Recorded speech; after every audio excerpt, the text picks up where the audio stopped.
तो आज RCB match जीत गई, बट इसमें दो सुपरस्टार निकले।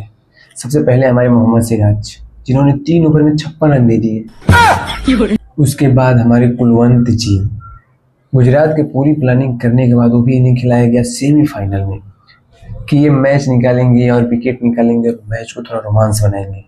और इन्होंने इतनी बढ़िया बॉलिंग की, इतनी बढ़िया बॉलिंग की कि 2 ओवर में 31 रन दे दिए। इतना बढ़िया मैच चल रहा था, इतना बढ़िया लग रहा था कि आरसीबी 220 तक ही पहुंचेगी।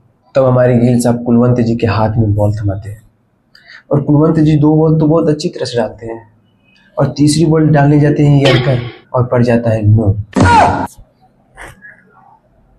हो जाता है फुल टॉस और एम्पायर देता है सीधे नो।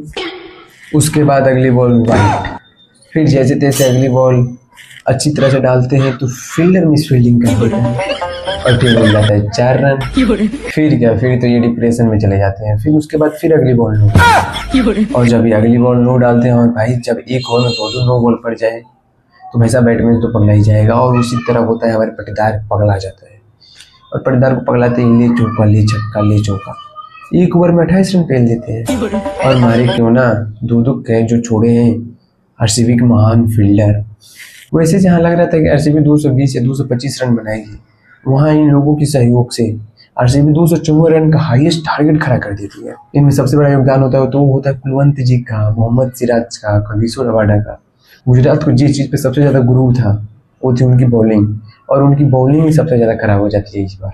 और साथ साथ फील्डिंग भी, फील्डिंग तो इतनी बुरी होती है कि भाई साहब अगर फील्डिंग तुम खराब करोगे तो कोई चांस ही नहीं है मैच जीतने। और जैसे ही 254 रन का टारगेट मिलता है वैसा गुजरात के बैट्समैनों को देख के ही गांड पड़ जाती है। आते हैं बैटिंग करने सबसे पहले हमारे सुदर्शन जी, इनका से बल्ला ही छूट जाता है। भाई साहब ये इनकी किस्मत खराब थी, ये डर के मारे छूट गया, पता ही नहीं चला। उसके बाद सुमन गिल सीधे बोल्ड, जॉस बटलर सीधे बोल्ड, एक एक करके आते हैं जाते हैं, आते हैं जाते हैं। तब तक हमारे तेवतिया जी खड़े हो जाते हैं और तेवतिया जी बहुत बढ़िया पारी खेल के जाते हैं और गुजरात को बहुत बढ़िया स्कोर से हरवाते हैं। तो जय हिंद, मिलते हैं अगली वीडियो में।